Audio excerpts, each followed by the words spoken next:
e tiram do contexto passagens do Novo Testamento para declarar que Deus tem prosperidade, para declarar que Deus tem bens materiais, para declarar que Deus tem riqueza, testemunhos e mais testemunhos, na madrugada evangélica da televisão, declarando e demonstrando como Deus está afim de dar riqueza, como Deus está nesse negócio de enricar e dar bem-estar para a vida do povo.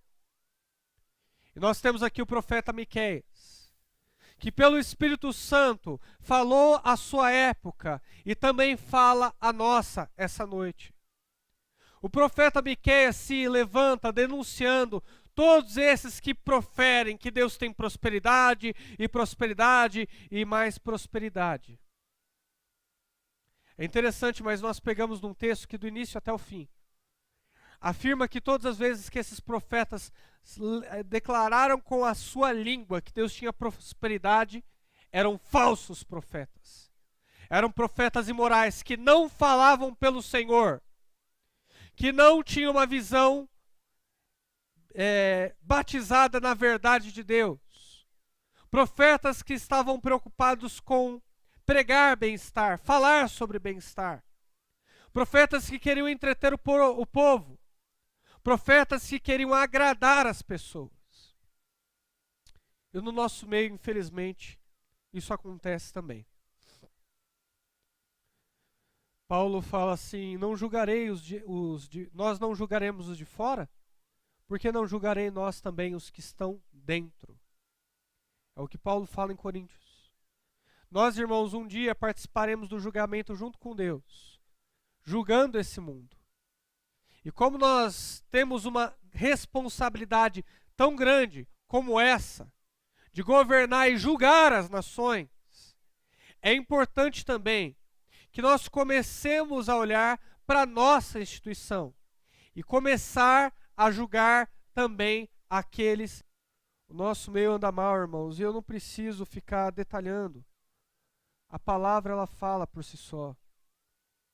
Se você me perguntar, será que Deus não tem prosperidade, pastor, para os cristãos, para as cristãs? Eu acredito que o plano de Deus não é fazer todo mundo rico, não. Eu acredito que isso não está na pauta da agenda de Deus. O que eu acredito, irmãos, é que como cristãos, se nós trabalharmos para a glória de Deus, estudarmos para a glória de Deus, sustentarmos a nossa casa para a glória de Deus, eu acredito que Ele não vai deixar com que a gente tenha falta de nada. Que Ele vai nos ajudar, que Ele vai nos dar o essencial para viver, e talvez até um pouco mais, e para alguns até bem mais, mas não é para todos. É fruto do trabalho, é fruto de inteligência, de sabedoria financeira, e fruto também de sermos fiéis ao Senhor nos seus princípios e nos seus mandamentos. Uma igreja não precisa se preocupar em fazer um culto específico para isso, porque Deus toma conta do seu povo. Deus preparou Cristo Jesus para morrer por cada um de nós. Deus da provisão. Deus da provisão por quê? Porque preparou prosperidade? Não, Deus da provisão, porque preparou Cristo para morrer por cada um de nós. Então eu tenho plena certeza de que Ele vai cuidar de você. Deus, Ele fala na oração do Pai Nosso, olha, como é que vocês vão orar por bênção financeira? Ele ensina na oração do Pai Nosso. Ele deixa ele delimitado, olha, vocês vão pedir assim, o pão nosso de cada dia nos dai hoje. É isso que Deus nos ensina a pedir. Senhor, me dê o essencial. Senhor, me dê a obra das minhas mãos. Senhor, me ajude. O pão nosso de cada dia nos dai hoje. É o que Jesus coloca ali naquela oração para ser orado diante de Deus, para ser pedido diante de Deus. Jesus vem da ansiedade das pessoas, por dinheiro, por bem-estar, por riquezas. Ele chega para aquela multidão sensível ao coração delas, a preocupação delas, ele diz assim, olha, verifiquem aqui, deem uma olhada agora nos passarinhos, eles não plantam, não colhem. Se Jesus estivesse na nossa época, ele ia falar assim, olha, eles não batem cartão, eles não trabalham todos os dias, eles não têm patrão, eles não têm olorite, nem FGTS, nem 13º. Mas Deus cuida deles, não cuidará mais de vós, homens de pouca fé. E ele falou assim, olha, observem os lírios do campo, eram flores realmente lindas, magníficas. Se Jesus estivesse hoje aqui, ele falaria, olha, observem as rosas. Elas não tecem, elas não são costureiras, elas não têm máquina de costura, elas não vão no shopping comprar roupa da Zara, da Renner, elas não fazem nada disso. Mas eu garanto para vocês que nem Salomão, no auge da sua glória, se vestiu como uma delas. Nem Donald Trump se veste como uma rosa. Nem os homens mais ricos do mundo conseguem ter uma roupa tão linda como dessas flores. Deus não cuidará de vocês, homens de pouca fé. E aí Jesus nos manda um recado que deveria fazer parte da nossa consciência todos os dias. Não se preocupem com o que vocês têm que vestir, aonde vocês têm que morar e com aquilo que vocês têm que comer. Vestir, morar e comer. O essencial, o que não vai faltar. Jesus falou, não se preocupem, porque o Pai que está no céu sabe que vocês precisam dessas coisas. Porque todas essas coisas que vocês estão falando, é a gente do mundo que corre atrás delas. Jesus dizendo, é a gente do mundo que corre atrás dessas coisas. É as pessoas do mundo que buscam esse tipo de coisa. Os melhores carros, as melhores roupas, os melhores relógios, os melhores dos melhores sempre. É a gente do mundo que está afim desse negócio. Vocês, porém, busquem o reino de Deus. E todas estas coisas, ou demais coisas, no sentido dessas coisas, vestir, comer e aonde morar, lhes serão acrescentadas. Porque o Pai sabe que vocês têm necessidade delas. Jesus não termina essa parábola desse jeito. Ele termina essa parábola com uma advertência. Aonde está o teu coração, está o teu tesouro. Onde está o teu tesouro, aí está o teu coração. Aonde está a nossa consciência todos os dias? É só no trabalho, é só nessas coisas que Deus já garantiu que temos proteção divina, que Deus já disse que nós precisamos dessas coisas. Aonde está o nosso coração, irmãos? Será que é certo ir a um culto, só ficar pedindo prosperidade, prosperidade, prosperidade? Será que Deus não quer muito mais fazer uma revolução dentro de nós? Não quer que as pessoas que estão fora vejam quem servimos, o Deus que professamos, como amamos, como cuidamos do outro? Será que as pessoas do mundo não precisam ver isso em nós e Deus está mais preocupado com isso do que o que Ele pode nos dar? Irmão, eu quero te dar uma direção para você que tem preocupação financeira. Não se preocupe com isso. Não se preocupe com isso. Você não tem motivo para se preocupar com isso. Deus vai te guiar, Deus vai te dar sabedoria. Deus, Ele cuida de você. Se preocupe no reino de Deus, com o reino de Deus. E o reino de Deus não é igreja, só igreja, o quadrado que você está vendo aqui, instituição. Então vamos lá, vamos trabalhar então. Reino de Deus é igreja. Não. Quando Jesus fala, buscai o reino de Deus está mais perto do que você pensa. O reino de Deus está dentro de você, naquilo que Deus faz em você. O reino de Deus está com o próximo, que você divide ambiente todos os dias no seu trabalho, na sua faculdade, na sua escola. Ali está o reino de Deus. À medida que você anuncia o Evangelho e que você vive em santidade, isso é o reino de Deus.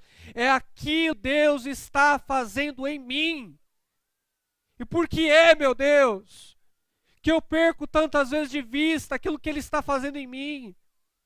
O crescimento espiritual que Ele tem reservado, a paciência que Ele vai me dar à medida que eu atravesso tribulação, o amor que Ele vai me dar ao próximo à medida que eu aprendo a amar gente difícil, a bondade que Ele me ensina a ter à medida que eu encontro indivíduos que não são dignos da minha bondade, nem da de ninguém.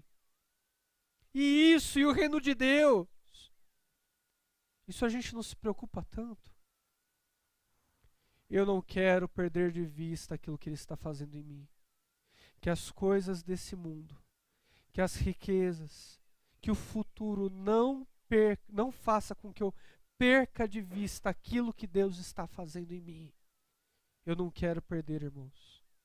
E eu te desafio a não perder também. A vida cristã não é feita só de tribulação, vitória, testemunho. Tribulação, vitória, testemunho. Tribulação, vitória, testemunho. Porque luta você vai ter o resto da vida. Seja interna, seja externa. A vida cristã é feita daquilo que Deus faz em nós, à medida que nós enfrentamos a vida, à medida que nós enfrentamos as lutas. Ele nos torna pessoas mais e mais parecidas com Jesus, à medida que as lutas vêm tendo poder sobre nós, à medida que a vida cai para cima de nós, Ele nos torna pessoas mais parecidas com Ele. De forma que eu já disse e repito, aproveita esse momento de luta, porque é o melhor momento da sua vida. É o momento que você vai conhecer as suas fraquezas, é o momento onde você vai ver onde está a tua fé, você vai se avaliar. Isso daqui é melhor que check-up no médico. Você vai perceber quem você é e como que você precisa crescer em Deus e naquilo que você precisa crescer em Deus. E aí a tua oração vai ser mais direcionada a fazer a vontade de Deus. Senhor, faça em mim, me dê a paciência que eu necessito. Senhor, me faça ver que Tu és a minha esperança. Pai Santo, essa pessoa está me pisando, me faça amá-la, me faça ter paciência com ela. Pai Santo, que eu possa falar a verdade em tempo e fora de tempo, mesmo que as pessoas não gostem mais de mim. Tudo isso, isso tudo só é possível ser adquirido à medida que a gente enfrenta as lutas da vida. Eu estou fortemente convencido que um cristão que ora, Senhor, não me deixa passar por lutas, Senhor, não me deixe passar por tribulações, eu estou fortemente convencido que esse tipo de crente está pedindo a Deus para não ser mais abençoado. Porque bênção é crescer em Deus. Bênção é ter maturidade espiritual. Bênção não é ser um menino em que qualquer luta, qualquer dorzinha eu não posso enfrentar. Bênção é saber quem é o meu Deus e saber que eu posso confiar nele na maior das tribulações. É duro estar falando isso para vocês aqui. Porque eu não estou profetizando nada, porque eu não tenho poder, mas eu posso pegar uma doença terminal amanhã. Eu posso sair daqui e sofrer uma bala perdida, um assalto, um sequestro. Todo cristão está fadado a isso. Posso passar por uma luta que eu olho e falo, Senhor, como isso dói, tira isso de mim. E eu sei o peso dessa responsabilidade.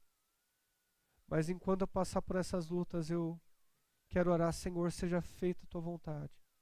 Me torne um cristão verdadeiro, que não é feito de papel, que não se queima como a palha, mas um cristão que, como diamante, que como ouro, pode passar pelas mais altas temperaturas, continua firme, continua forte, continua brilhando.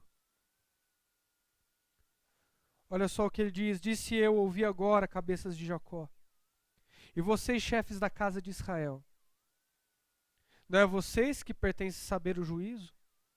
Profetas, sacerdotes da religião oficial da época judaica. Miqueias se levanta como um profeta, um pastor, não era nem da linhagem de Levi, ele pastoreia, e ele sai dos seus campos e profere essas palavras diante dos sacerdotes, que deveriam cumprir a função de alertar o povo sobre o juízo de Deus. E como eles se recusaram a fazê-lo, Deus levanta um simples pastor do campo, que chega e fala para eles, olha, vocês não deveriam falar sobre o juízo? Vocês não deveriam saber quando é que ele vem? Vou me dirigir a vocês agora. E ele fala, olha, vocês odeiam o bem e vocês amam o mal.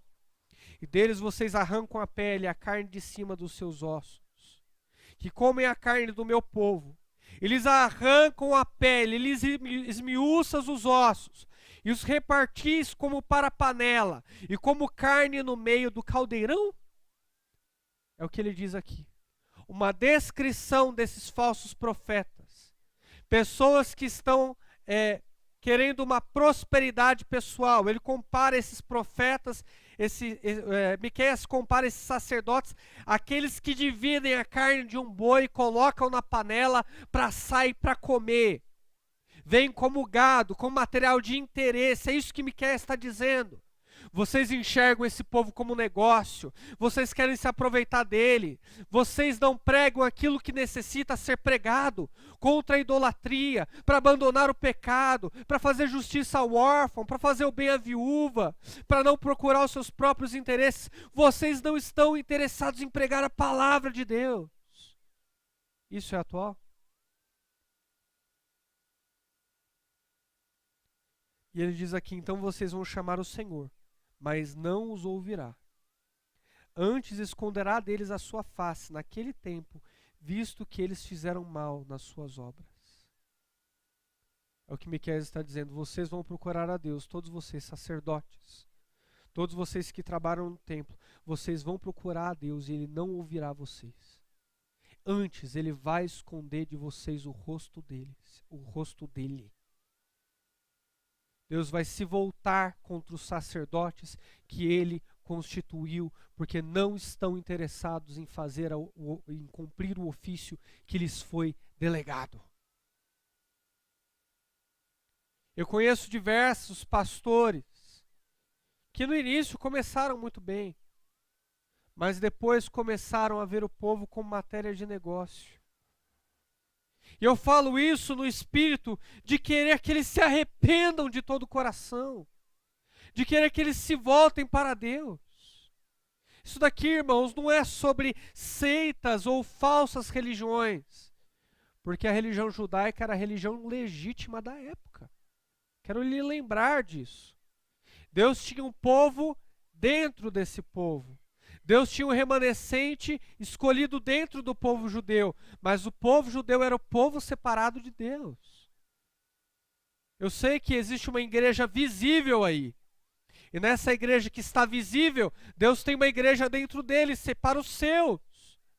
E esses que Ele separa, Ele quer que se levante falando contra a atitude desses outros que se desvirtuaram, que estão começando a olhar para as multidões e se encantar com aquilo que eles podem receber. Gente que quer agradar, gente que quer inflar o ego do outro.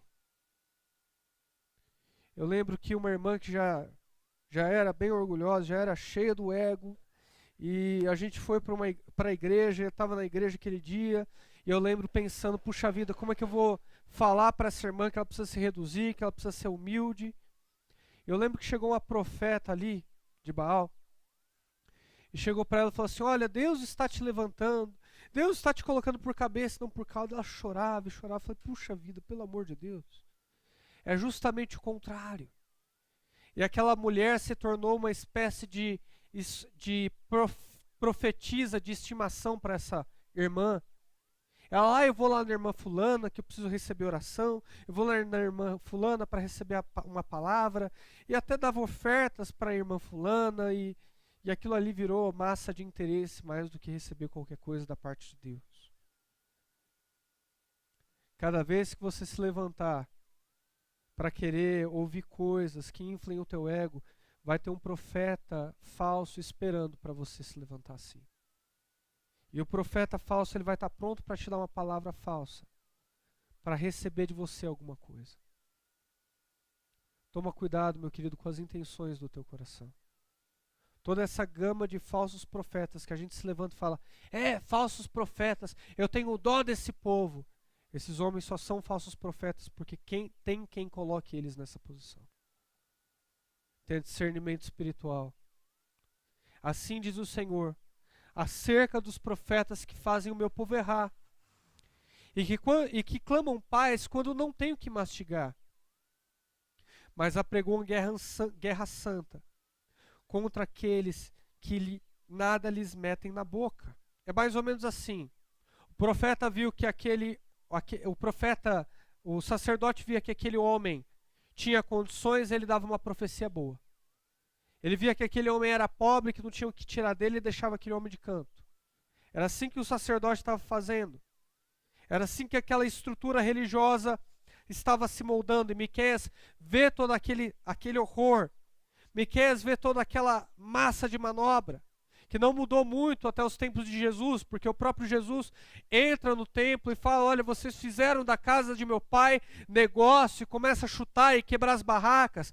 É nesse contexto que Miqueias está aqui falando. Miqueias, um homem tão sensível. Miqueias, um homem tão amável. Ele olha para a situação do seu povo e para os sacerdotes que deveriam conduzir aquele povo com sensibilidade. Ele olha com tristeza. Se ele pudesse, ele nem proferiria aquelas palavras. Mas ele foi escolhido por Deus e com dor, com sofrimento, com lamento, com choro, ele confronta e ele fala, desejando que aquele povo abandone essas práticas, com que aquele povo se arrependa. Eu vejo um Deus tão paciente aqui no Antigo Testamento. Eu vejo um Deus tão amável, que apesar de exercer duro juízo, confronta, fala, adverte, chama ao arrependimento, pede, faz figuras, linguagem, levanta profetas e mais profetas, mas todas as balas proferidas pelo Senhor parecem ser inúteis diante da blindagem de pecado e de trevas que esses sacerdotes falsos colocaram diante de si, para se proteger da verdadeira palavra do Senhor. O ego pode, irmãos, ser uma verdadeira destruição. O orgulho pode ser algo terrível para aquele que só quer bem-estar nessa vida. Miqueias fala sobre a consequência deles proferirem palavras que o povo quer ouvir e a consequência de usar aquele povo como negócio. Miqueias diz isso no verso de número 6. Portanto, se vos fará noite sem visão, e tereis trevas sem adivinhação. Colocar-se-á o sol irá se pôr sobre os profetas, e sobre eles se enegrecerá o dia. Os videntes, que na época deveriam ver a situação do povo e falar a vontade de Deus, se envergonharão. E os adivinhadores que deveriam prever o futuro se confundirão. Sim, todos eles cobrirão o seu bigode, uma expressão para dizer, todos eles serão envergonhados, como o avestruz que coloca a cabeça debaixo da terra, porque não há resposta de Deus. Aqueles profetas não iam dizer uma palavra de Deus sequer. Aqueles profetas estariam secos. Toda a revelação que foi prometida, toda a autoridade que foi confiada à tribo de Levi para oferecer os sacrifícios, para direcionar o povo, estava agora sendo tirada. Essa era a primeira consequência. Essas pessoas que deveriam exercer o ofício de ouvir a voz de Deus, iam receber dele o mais pleno silêncio. Às vezes não há juízo maior do que o silêncio de Deus sobre a vida daqueles que deveriam direcionar o povo. Tanta gente que se desvirtuou e hoje não recebe uma palavra de Deus. Lê a Bíblia e não entende. Não consegue saber a voz de Deus. Não quer quebrantar. E Deus faz questão de até aumentar a incredulidade do coração dessa gente, para fazer com que o juízo dele seja mais severo no último dia. Essa, graças a Deus, não é a situação de Miqueias. Deus ainda tem os seus profetas, Deus ainda tem os seus. Deus tem ainda aqueles que se levantam sobre a plataforma da verdade e que tem um recado para o povo. E que tem uma palavra de Deus. Só porque uma fonte secou não quer dizer que Deus não levante outras fontes. Só porque Deus parou de falar com uma determinada casta de profetas, não quer dizer que Deus não levante outra pessoa com autoridade. E levantou Miqueias, um simples pastor de ovelhas. A identidade de Miqueias por si só falava. Era como se a mensagem fosse, porque vocês não querem falar a verdade, eu falarei a verdade. E o ponto do alto do texto é, eu porém, verso 8, eu porém, Miqueias, estou cheio do poder do Espírito do Senhor. E como é o poder do Espírito do Senhor? cheio de juízo e de força, para declarar a Jacó e a sua transgressão, e a Israel o seu pecado. Porque vocês não querem fazer, eu vou fazê-lo. Se vocês não querem denunciar o pecado do povo, eu vou denunciar. Abandonem os falsos deuses, a idolatria, a mentira, a injustiça, a podridão, o adultério. Abandone todas essas coisas, vocês estão em pecado. E se não abandonarem, haverá juízo sobre vocês. Cativeiro, exílio. A Babilônia, que é uma nação ímpia, exercerá domínio sobre vocês. Arrependam-se enquanto é tempo. Essa era a mensagem de Miqueias para o povo de Deus. Eu temo gente que quer agradar o povo. Tem coceira de profeta que quer falar o que as pessoas querem ouvir. Nem sempre a gente vai dar uma palavra de juízo, de correção. Deus tem conforto para o seu povo. Deus tem sabedoria, Deus tem ensino para o seu povo. Mas também tem correção. Mas também tem juízo. Mas também tem disciplina. E eu quero o evangelho todo. Porque foi pelo evangelho todo que eu fui comprado.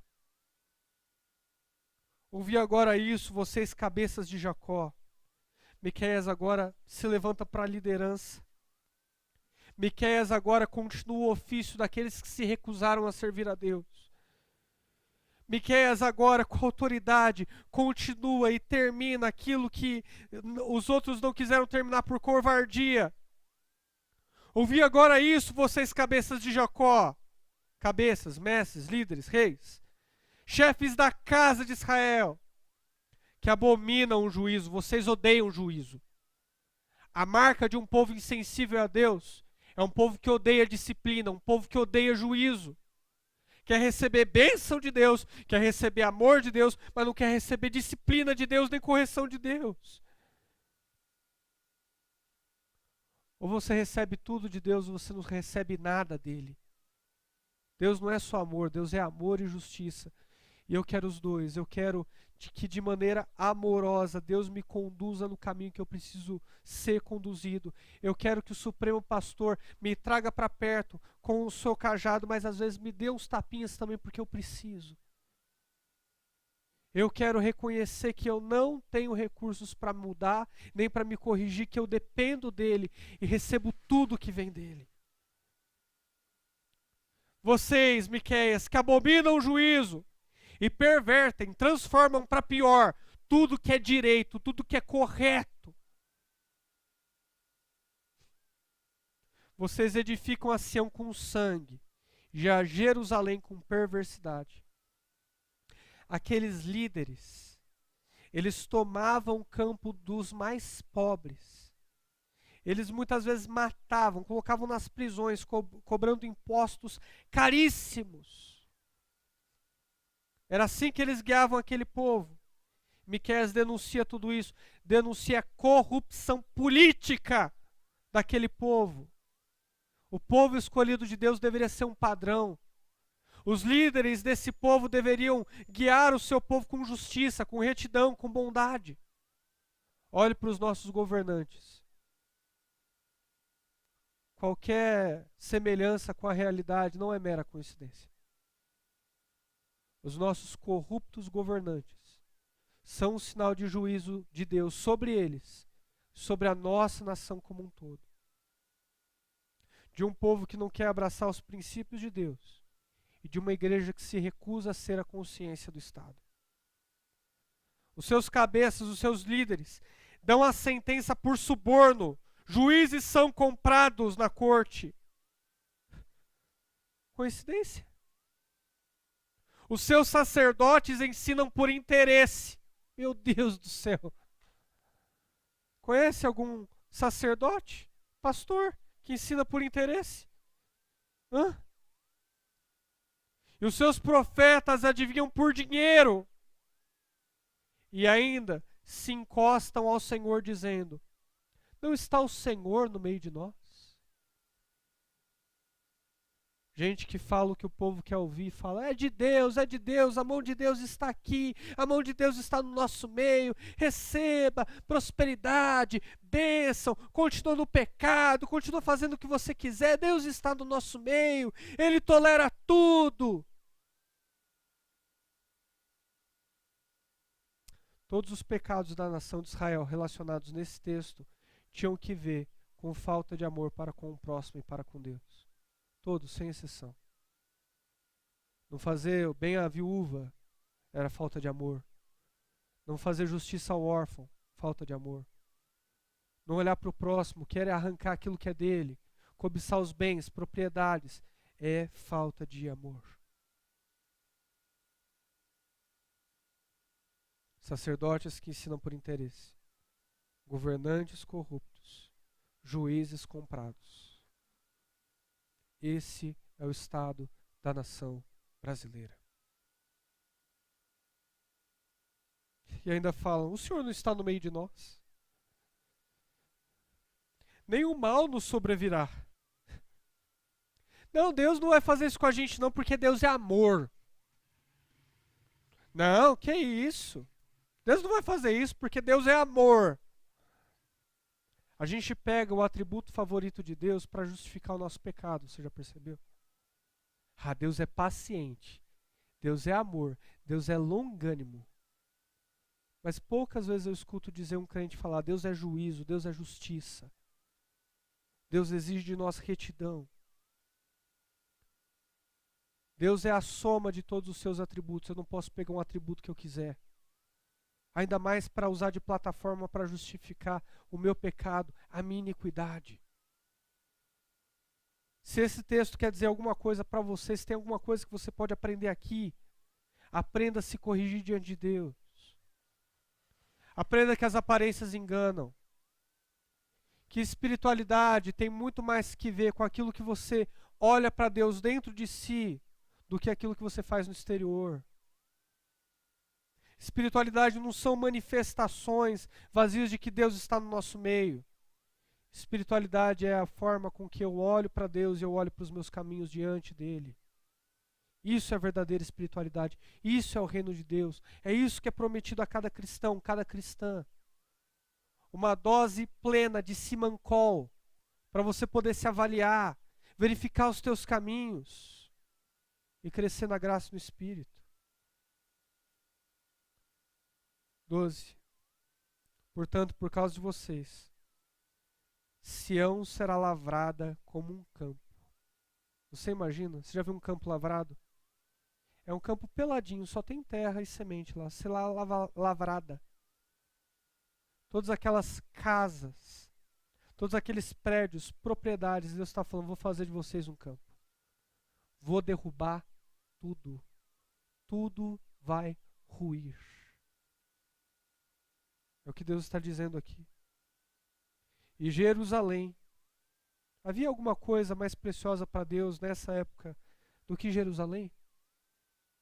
E Jerusalém se tornará em montões de ruínas. E o monte do templo numa colina coberta de mato. Você consegue visualizar o juízo de Deus? Tudo derrubado. Jerusalém, montões de entulho, onde se governavam montões de entulho. É como se você fosse até o Palácio do Planalto aqui em Brasília, tivesse tudo entulho, não tivesse mais nada lá, montões de pedras, montões de entulho, para que você se lembre daquilo que já foi, mas não veja mais a imagem que estava ali. E o templo abandonado. Montões de mato. Já foi em casa abandonada que está ali? O mato toma conta, os bichinhos tomam conta de tudo. Vira proliferação de verme, é isso? É essa descrição que Deus está dando aqui. O templo vai ser abandonado. E até coerente, porque na verdade mesmo, o templo já estava abandonado. Quando você tem sacerdotes que se recusam a fazer a vontade de Deus, então o templo já está abandonado. Deus tem juízo, irmãos. Deus não é só um Deus de amor. Eu te garanto que o próximo capítulo vai ser melhor. Mas saiba que o nosso Deus não é só um Deus de amor, é um Deus de juízo. E o mais terrível é que ele não olha só para Israel assim. Israel mereceu passar por tudo isso. Ele olha para cada um de nós assim, aqui assim. Ele ama de maneira intensa. Ele ama de maneira visceral. Mas há juízo suficiente para corrigir os nossos pecados e nos levar para o caminho certo. E tema se você não quiser fazê-lo.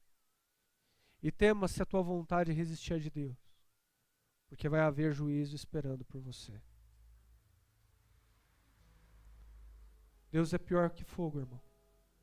E se com fogo não se brinca, não houve levantar pensamento jocoso contra o Senhor. Peço que Ele guie você nos teus caminhos. A melhor definição de quebrantado eu ouvi uma vez de um garoto.